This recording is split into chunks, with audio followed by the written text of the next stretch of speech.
Do të thonë, dy vetot, një legjitimitetin, dy vetot i rëzum, kam betë edhe një shtyllë për ta kompletu projektin, gjuhën shqipe.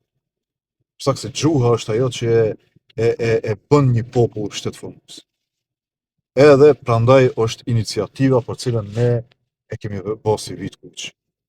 Pa u prek gjuha, Çka do bëhet?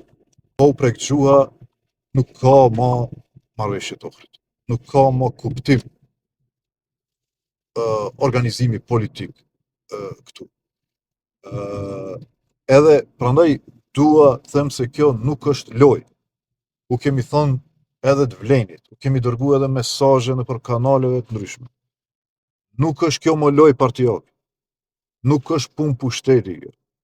Është u derogu marrëveshja se kur e dëgjoj njerëzit marrëveshja e Ohrit thotë ju edhe më atë marrëveshje. Marrëveshja e Ohrit është marrëveshje shqiptaro-maqedone se si do organizojmë pushtetin.